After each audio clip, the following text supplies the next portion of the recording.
it's actually interesting here because one of the sneakiest ways to find good suppliers is actually to steal them from your competitors, and not like stealing something tangible, but the supplier, right? Who their relationship is. And sometimes you'll discover a good product that's sold by a competitor and then I wonder where they're getting that product from, and I'd love to be able to work with that manufacturer.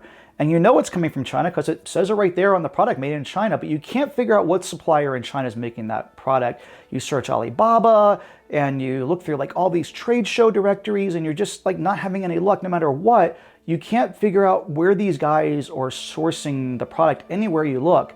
But I have some good news for you.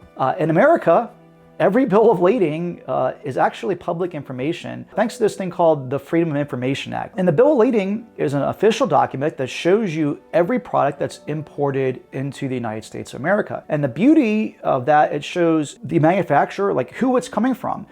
So do you see where I'm going with this? By looking at your competitor's bill of lading, you can find out exactly which supplier they're using. Now, the bad news is you can't find this information on any public website, but the good news is that there's a little piece of software that will do this for you. And in the past, software like Import Genius and Panjiva were the top choices, but they were like really flippin' expensive. Like I'm talking hundreds of dollars a month. But now the Jungle Scout app has this, and you can do it much cheaper through them. You simply just have to enter in the company name of your competitor, and the system's going to go out and find all of their suppliers for you. It's that easy. But you have to use their actual company name that the supplier is importing from, and it has to be like character for character, not the brand name of their doing business name. They're doing business as, the DBA as it's called in the US. But finding their import name is not always going to be obvious as you might think. If you know the competitor's website, that's really a pretty good place to start. But by law, they have to list their official company name in their privacy policy. Now, not everyone adheres to that, but most larger companies do. And this is usually where you'll find their legal company name. Now, if you're on Amazon, you can also find their legal name on their seller profile page. If you still can't find your competitor's legal company name using these tricks, I have one last trick that you can use. You can look up the competitor's name on the GS1 database. If they have not resold GS1 barcodes, you can search the UPC barcodes to find their legal name. Now, I'll pop up over to a screen share to show you exactly how I use Jungle Scout to do this. Let's dig in here and look at under my screen, and we're at supplier database, and there's a few different ways that you can search here. Let's just go through each one, which is pretty awesome. So we'll stick with something like an iPhone case. So let's say we're looking for iPhone cases. You can type that right in here and do a search. And now it's going to give you a list of all the different types of companies that produce iPhone cases. And so they'll show you who they're using, who the top companies are. And so in this case, this is someone that Apple uses, obviously a big recognized company. But there's tons of different companies here that are importing Apple cases. This one is Target's using them. Again, big brands. So the idea here is that you can use the product database here to find manufacturers that are already manufacturing for really popular big brands. And if they'll manufacture for your smaller brand, which is going to always be the trick, then you probably are going to be pretty likely to get quality products. So any of the stuff that you find here, you can click on search contact info. It just does a Google search and you'll find the company right here, and then you can reach out to them. I hadn't pre-planned this particular company. Sometimes they're in Chinese or whatever. This is actually a company that looks like is through Global Sources even, which is amazing. This is a conference that I speak at every year, and so this is a great resource to use, and you probably can be pretty assured that since they're working with Global Sources and they're already working with these other top manufacturers that are here, that this is going to be a really great manufacturer for your iPhone cases. So that's one way to go about doing this. Now the other way is to come back over here to supplier database and look for a company. So let's just say you already know the name of the company that is importing. Let's just say it's Home Depot, for instance. So do a search Home Depot. Now this is going to be a list of the different Home Depot, in this case, subsidiaries. There's obviously going to be a bunch of different subsidiaries for Home Depot, but it looks like this is their main USA importing company, right? So they have 8,700 imports over the last year. Now, obviously, if you're searching for something that's just more niche, there's only going to be one result here. Now you can go view more, and you can see all the different information here, all the shipments that are coming in from Home Depot.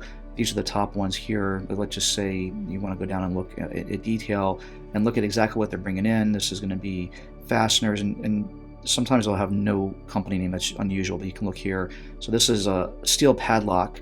So if you were looking for steel padlocks, now you know the manufacturer that they're using to get that, and you can just copy and paste this and do your own Google search and find them. Or you can, let's just say it was one of the ones that's here. Again, you can click on this and see all the different things that they're bringing in for Home Depot. So pretty powerful stuff. So let's go back to the supplier database again. And now you can look at a supplier. So if there was a particular supplier that we were looking at, you can just type them in here. And that's similar to what I was just showing you a second ago. And so I can go back and just show you that real quick here. We'll do Home Depot and just kind of show this off real quick. I spelt that wrong. But that's okay. There's actually a company here called Home Depot, but here's that's interesting. It's Home Depot, but I'll type it here correctly. And so let's just say that you're looking for this particular company here, and we'll go back to the supplier database and let me just copy that here. And you're going to end up in the same exact spot, but I just want to show you that you can do a search for a particular company, a particular supplier, and it's going to pull up this same thing here. So in a situation where you already know the supplier name, you can look at, well, who are they importing for, and how many shipments a year are they importing, and you can look at more information down here, every single shipment and the highs and lows. Now, perhaps the most popular thing or most powerful thing here is if you already know a product on Amazon and you're looking to make it something similar. So let's just say we go on Amazon here and I search for iPhone case, as with the example I was using a minute ago. And bear with me here, my computer is struggling to do this simple thing. But let's just say we go down here and let's use OtterBox as a for instance. I'm not sure if OtterBox hides their records or not, but you can go here on this particular listing and come down and find the ASIN. So let's go down and grab the ASIN down here at the bottom, and you can plop this into the supplier database. Back over here, supplier database, ASIN, and now we can search for this ASIN. Now it's going to return results of this manufacturer, so it already knows that it's Otter Products Incorporated. And here are some of the factories that they're using for this ASIN. So it's a great way to cross-reference. Again, we can look at this particular company and dig in and see exactly what they brought in. They brought in 4 products for Otter Products LLC, and these are plastic protective cases for handheld devices. So it looks like this is the exact manufacturer that OtterBox uses to produce their products. Again, you can click on this search contact information.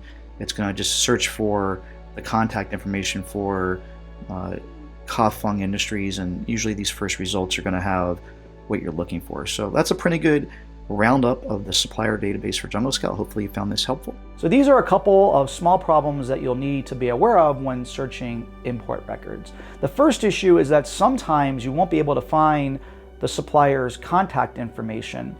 You'll need to find the name of your competitor's supplier, but when searching for them on Google, nothing's going to show up. And there's actually 2 possible reasons for this. The first reason is that the company doesn't have an English version of their website.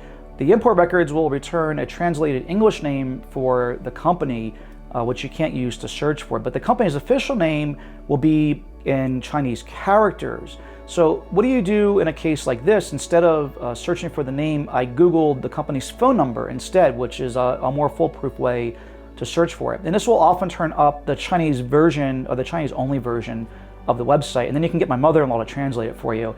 Another reason why you might not find the supplier contact information is that they could be using a shell trading company name. So larger suppliers often have a shell trading company registered in Hong Kong to simplify their exports. And in these cases, it gets very difficult actually to find the product supplier. And one other issue you may run into with import records is when you can't find any importing history.